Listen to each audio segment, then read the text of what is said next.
7, 6, 5, 4, 3, 2, 1.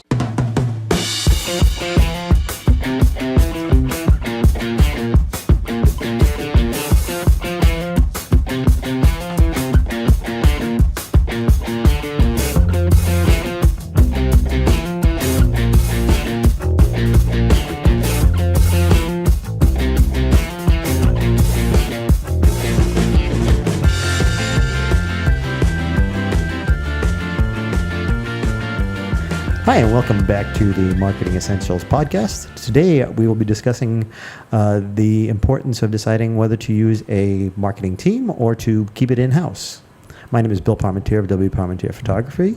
I'm Justin of Justin Kerr Design. I'm Alicia Piazza with Custom Marketing Solutions.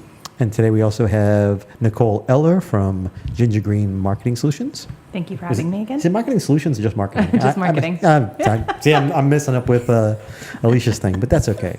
So, If they ever merge, they'll be Custom Ginger Marketing Solutions. It's a And then you're going to mouthful. have to dye your hair. well, at least some people have hair. Anywho, But you could be our ginger. I could be. I had red hair when I was a kid. So anyway, wow, this took a left turn real quick. So when it comes to picking a marketing team or deciding whether to keep it in-house, thoughts? I think it depends. Oh, I'm sorry. No, go I ahead. think it depends on what stage your business is in. A lot of startups don't have a budget for marketing. They're not even thinking about marketing outside of, oh my gosh, I need a website so that I can get a presence up on the web. So I think if we're going to talk about, should you hire a marketing firm or a marketing team, or should you bring it in-house? We're not talking about startups, unless you're talking about a startup that's got, $50,000 or $100,000 of venture capital that they can start with. So we're talking about businesses that are fairly established. Maybe they've been in business 2 or 3 years, 4 years, and they have a marketing budget, and they know the importance of marketing, and they've already done some of their own marketing and realize, wow, this takes a lot of time. So now they're at that decision point of, all right, do I bring somebody on staff to handle the marketing, or do I go to a marketing agency? What are my options? I think that's where we should probably start the conversation. So this is really not going to be aimed at, hey, I just started my business and I'm working out of my basement. Yeah, because I you're pretty agree. much your own marketer at that point. So Yeah. internal versus external marketing resources or marketing assistance, basically, for established businesses. Sure. Right. Okay. And, I think when you're at that point, you've already done some of your own marketing. You have a website. You probably have a social media channel or two that you've organically posted to. But now you're starting to read things about targeted marketing and Facebook advertising. Lead generation, search engine optimization. Right. Oh, and I heard that, video is the hot thing, but I have no idea how to incorporate video into marketing my business. Right. And maybe they've gotten to the point where they've outgrown their starter website and they're like, I really need to have some features in here that, my build it yourself website doesn't offer. So they're looking to go up to the next step. So what are some of the, if you had a client, Alicia, come to you or Nicole at that decision point, how are you advising them in regards to, all right, you need to take the next step up in your marketing? So I think if they have a lot of moving parts, they should have a marketing manager in-house. And I think the big thing is to not confuse a marketing manager or a marketing employee with an agency or a team. A marketing manager can, keep all the moving parts organized, but they are what we like to call, they're not a unicorn. So in the marketing world, a unicorn is somebody who does it all. And the reason we call them unicorns is because they basically don't exist. Amen. Sometimes you'll run into a centaur. Occasionally. Might find, Occasionally. yeah. Bigfoot. But Some not sort of yet. mythical. Or Yeah. a platypus, but not a unicorn. Yeah, no. So I'm sorry. Thanks, Justin. Yeah. I think a marketing manager they understand a lot of the digital components, the moving parts. They may have one or two really great, maybe they come from a branding background, or they come from corporate, or they come from a graphic design background, and they understand digital, but they're not necessarily a website developer. Or they're not necessarily, a social media marketer. So I think that's one thing to keep in mind, internal versus external, the different. Yeah. There's definitely a lot of moving parts. I mean, when you talk about marketing, it's a big umbrella. And Especially now.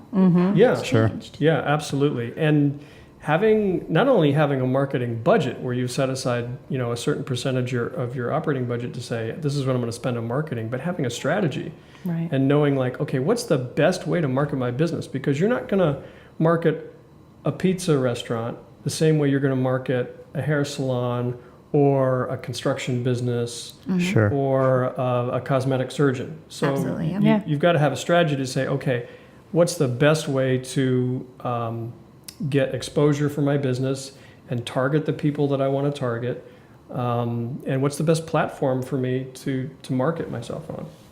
Definitely. Everybody in the room just looked at me. It's your turn, Bill. Weigh in on this Well, one. we brought up video before, right? Yeah, So yeah. right now, video is hot. It's Yes. hot on websites. It's hot on social media. I mean, Facebook and Instagram and even Google have adjusted their algorithms to favor Sure. video. You've got Instagram just came out with Instagram TV. the long IGTV. form video. All right, I hate it already. so video is hot. Plus, you're, Nicole's like, you're, yeah. you're Yeah, it's just one more seeing thing. you're seeing a lot of drone photography and videography now too. Sure, sure. So, reason we looked at you, Bill, Yeah. is we 'Cause thought you might want to say a few things about, video, things you need to consider, how you might leverage photography and video. Well, yeah, I mean, like you said, video is hot, but it also needs to be targeted. You're not going to just do a video for the sake of doing a video. In some cases, social media can get away with it a little bit more, but when you're doing video for say a website, you really have to really sit down and think about that and how do you want that to work out. Most business owners don't have the time or the energy to think about, what does the video have to look like? What, should we script it? Should we not script it? That kind of stuff lends itself more to going to an outside team. To just jump back on a second when you were talking about that unicorn, the other problem that strikes me with a lot of companies that try to keep marketing in-house is the fact that it's one more thing that they're trying to figure out. And a lot of times they're hiring somebody in that they don't even know if the qualifications are there for it. It's sort of kind of a trap that even a small business gets into a little bit. You try to do everything yourself because that's all you can afford when you first start off. Right. So you don't know what you don't know, and then halfway, then you have to turn everything around, and go, okay, I don't know how to get somebody to do marketing. And one of the things I run into a lot with clients is what I call the curse of knowledge. So your business really well. You know it from the inside, but it's very difficult for you to take the outside perspective and try to view it from a prospective customer or prospective client. So one of the advantages of working with a marketing team that's outside your organization is they're going to be able to look at your business objectively and say, here's where we see your strengths are. Here's where we recommend you market yourself because we're looking at it from that prospective customer. From the outside, yeah. Yeah, and it's really hard for business owners or people inside an organization to get that point of view, and it's just because you're so close to the business. Now, I know you've mentioned it in other podcasts that we've done. Also, as a business owner, you need to think about what's the best use of your time. What do we say? If you're not willing to pay somebody a couple $100 an hour to do it. Yeah, the metric we talked about before $150, I was think? if you're a CEO, if you own your company, your hourly rate, whether you charge one or not, is $150 an hour. Now, would you pay somebody $150 an hour to do, some of your marketing? You might, but you could probably better spend your time and your hourly Doing rate other things. doing what Growing you do your best, company, which is building growing your your company, Right. and let somebody else, handle the marketing at a lower rate than $150 an hour. And face it, if you own a auto body shop, how much do you know about marketing? It depends. It completely depends on the person. Yeah, you might know a little bit, but the reality is you're in business to fix automobiles, not to Yeah. market yourself. Yeah. That's part of the business, but why don't you do the thing that you're good at and allow somebody that's... I mean, you might own an auto body place and you might be a great marketer. You might have a Oh, yeah, background yeah, I in get that. marketing. But do you have the time? Right. Because everybody has the same finite amount of time. Yeah, it's only 24 hours in a day. Right. So, you're going to spend it growing your business and making sure that you're servicing your customers, or are you going to spend it trying to market your business? You know, and when you're talking about a business that's established, there's a lot of work. I mean, Nicole, when you work with businesses that are, in their third, fourth, fifth year, and you're just dealing with social media part of marketing. How many hours per week are you putting in for any particular business? Oh gosh, I mean, some of the bigger ones, it could be anywhere from, an hour to 6, 7, 8 hours a week on what they're doing, depending on their tier. So, and there's always checks and rechecks and, what are we getting into and what are we doing this week, and the planning and the strategy and the, what platform are we on right now, and is this working or is that working, and how do you measure it, and how do you know?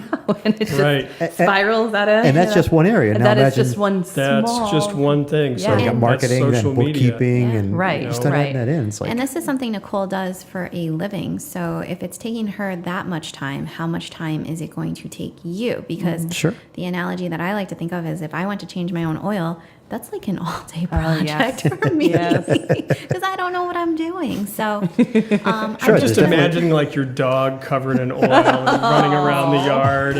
Poor little thing. It'll smell. So there's definitely a learning curve. If you've never done it before, you have to try to figure all that out. Absolutely. So, you are dedicating your time to it, even if you are efficient and you know the ropes or you're learning the ropes, the trends change and the time it's going to take you versus somebody who is on LinkedIn all day or on Facebook all day and using these different platforms. They're just going to fly through it real fast.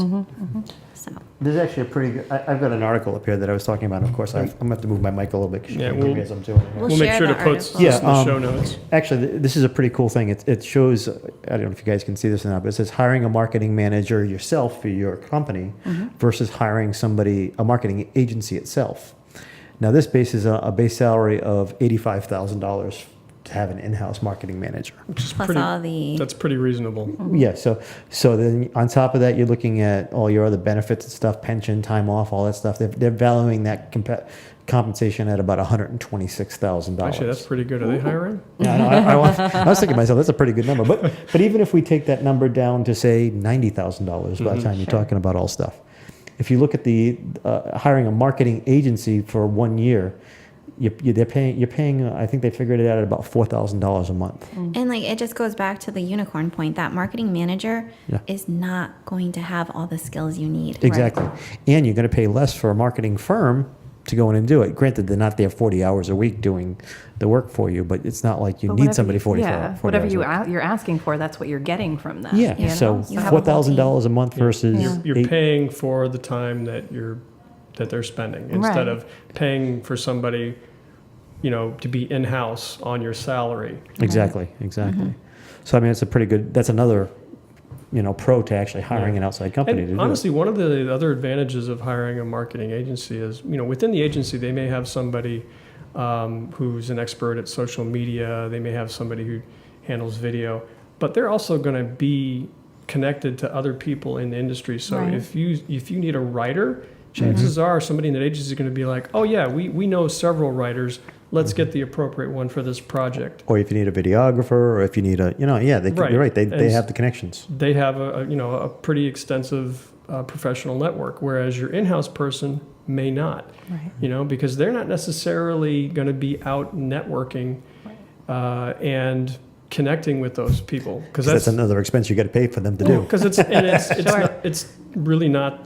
It's not part of the job. Not part of the job. No, and if you go to a marketing agency, the people in that business, that's part of their job, is to be out networking and expanding the connections. Sure. Absolutely. I'd love to touch on something that I get asked a lot, which is very popular, is interns.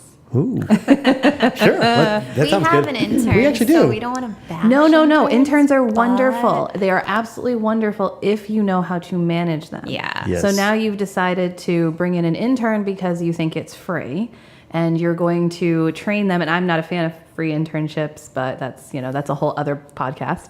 But even if they are free, the point is that they're supposed to be learning something from you. I look at internships as a mentorship. So is that a word? Mentorship? Yeah, yes. mentorship. Yes. So it's not just like bringing them in to help us, but like what we can do to help Right. them. Sure, Because right. sure. especially if it's a free intern, because they're not going to know. They're looking to Right. learn. They need guidance, and that's your time. Yeah, and that's that. There's an assumption that, especially when you're talking interns, you're usually talking, college age students or younger, around. Yeah, maybe they know how to use Snapchat, But do they know how to market? So that's a big one that comes up is like, okay, well, can you help me train my intern? And it's like, yes, I can, but that's an added gotten expense. that question. I have that all the time. So yeah, So. that's the extra thing you got to think about is nothing's free. No, not there's really. no such thing. And unfortunately, the other problem is that learning curve also opens up the opportunity for mistakes. to happen, Absolutely. And another area where, aside from internships, is the area of virtual assistants. And there are a lot of virtual assistants out there that advertise themselves as social media managers, and they may be really good at it. But now you're talking again about one person, Right. Right. rather than perhaps a team of people. So you have to weigh that and say, okay, what are my needs? Maybe you only need one person to handle, the one or two social channels that you have. Maybe that's good. But if you're going to grow your business, you're probably going to be dipping into more than one marketing pool. You're probably going to be doing more than social media. You're going to be doing more than what's on your website. You're going to be doing more than, you may be doing direct mail marketing. I can give you a great example of that. I'm not going to give names or anything like that, but I know somebody who started out as an admin for a company, working for somebody, and has over the last few years ended up with not only doing all the admin duties, but was also given the Facebook account to take care of. Oh, I love that. Yeah, it's my Given favorite. the updates on the blog posts to be taken care of. Yep. The problem is this person was never trained to do that stuff. I know. I They- love that in they a would- sarcastic way. Yeah. No, but the thing is, a lot of companies do that. They do, They'll say, yes. okay, well, I know it's important to have a good social media.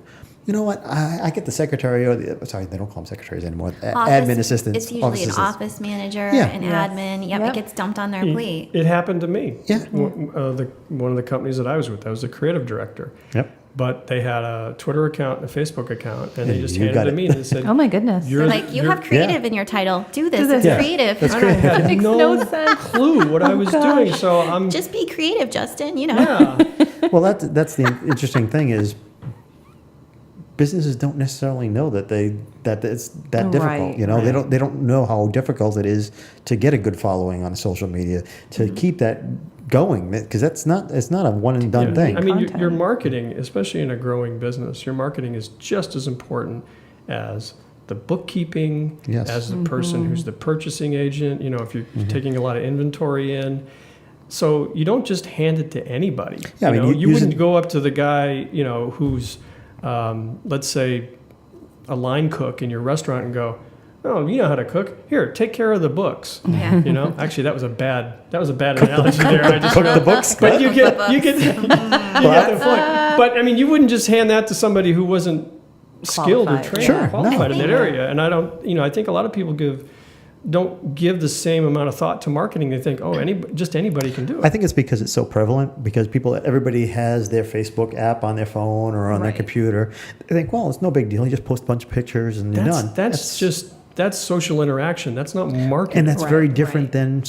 than, like you said, social strategic. media for your business. Yeah. right. Two total different animals. Yeah. And it's changed so quickly that I think the businesses, they can't keep up with it. It's Sure. just like, oh, well, now we need a Facebook. Now we need to be doing paid ads. Now we need to be doing, Instagram stories. And it's just like, okay, who can handle this? Who can handle this? And it's just trying to keep up with it. And it gets tossed onto someone's And plate. don't get me wrong, it's okay if you have to do that, as a quick stopgap just until you vet out somebody Yeah, to do yeah. it. But if you're making that your long-term project as far as social media or any type of marketing is to give it to the administrative assistant, you're going to have problems long-term. I think you're Right. asking a lot Yeah. Yeah, of absolutely. that person who's already got a job. Now, don't get me wrong. I'm sure there's some very capable administrative assistants that could do it, but that doesn't mean that they have the ability to do it. I think, Nicole, we were talking when we went kayaking, and you had actually pointed out that one of your favorite clients is somebody who was handling the social media marketing. It was a larger company, and they were handling the social media marketing in-house,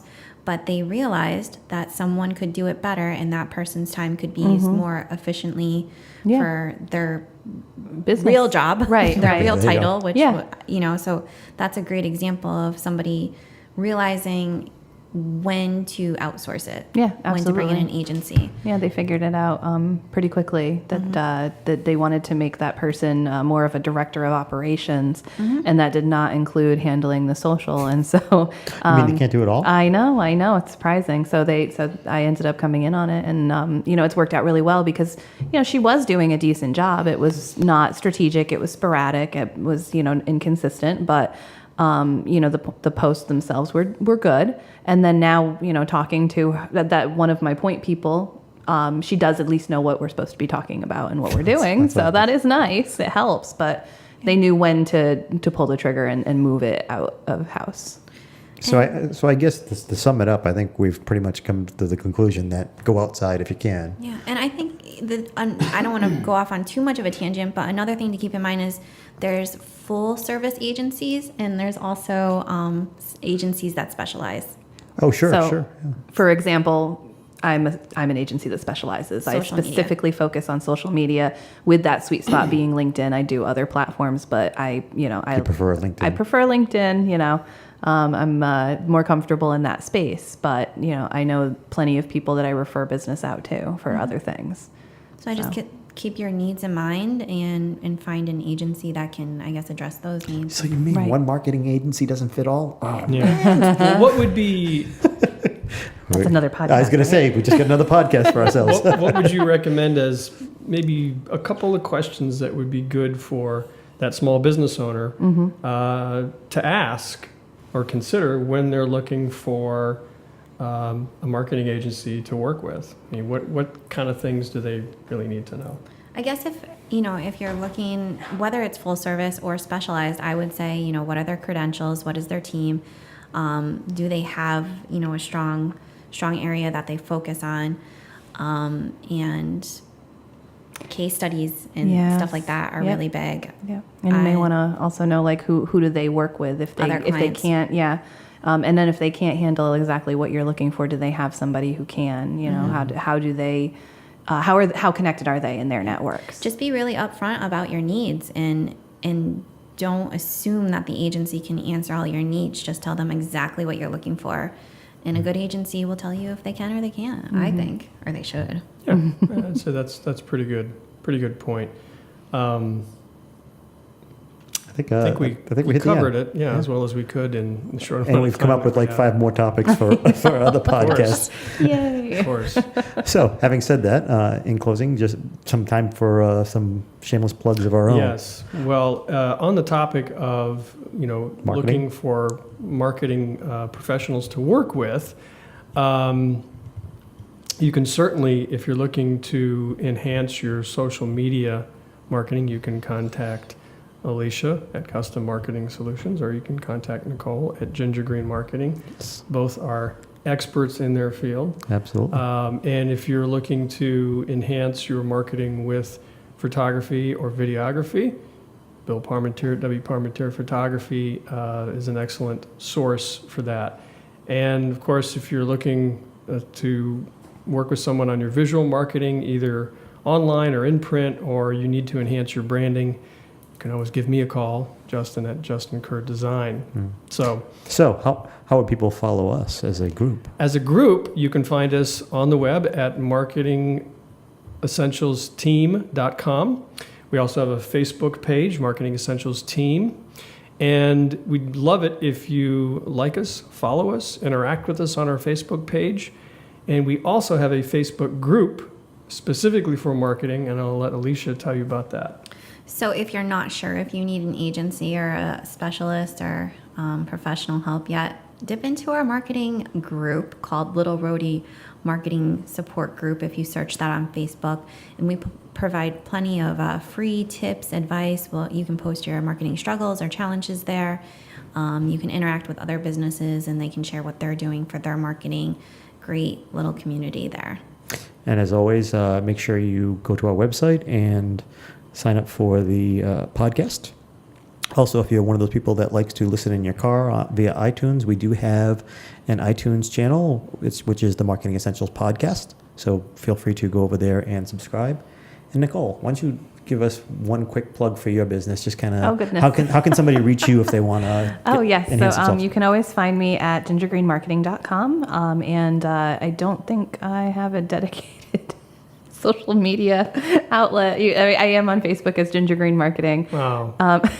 You know, it's the cobbler's terrible. children have no shoes. They never have shoes. Those poor things.